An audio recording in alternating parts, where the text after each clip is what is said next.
আসসালামু আলাইকুম ভাই, ভালো আছেন? আচ্ছা ভাই, এটা কি কি জাতের ছাগল?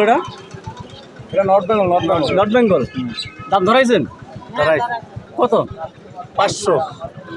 500 মানে বুঝলাম না। ডাক ধরানো কত? ডাক ধরানো তো এই ডাক না দাম কত সেটা বলছি। দামটা 15,000। 15,000 মানে কোনো দর্শক বলছে এখনো দাম বলছে? কত বলছে এটা? 10-11। 10,000 না 13 পর্যন্ত 13 পর্যন্ত বলছে। দুধ এলো না? বাঁচতেছেন নাকি?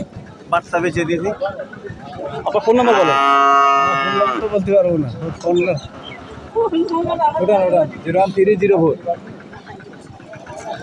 01304 তারপরে 206639। এই ধরুন যারা ছাগল কিনতে চায়, আপনি ছাগল কি করবেন? যোগাযোগ করবেন, দিতে পারবেন। কেউ যদি চিটাগাং নিতে চায় আপনি কি পাঠাবেন? সিলেট, রংপুর, দিনাজপুর যে জায়গা থেকে বলুন দিতে পারবেন, সমস্যা নেই। দর্শক, আপনারা যদি এই ধরনের ছাগল কিনতে চান অবশ্যই যে নাম্বার বলছে বা ডিসপ্লে করে দেবো, আপনি যোগাযোগ করবেন। এটা সাইডে দেবে। আচ্ছা, কোরিয়ার সার্ভিস কার? হ্যাঁ, কোরিয়ার সার্ভিস কার? যেটা খরচে করে সার্ভিস করে আমি পাঠিয়ে দিব, সমস্যা। ধন্যবাদ।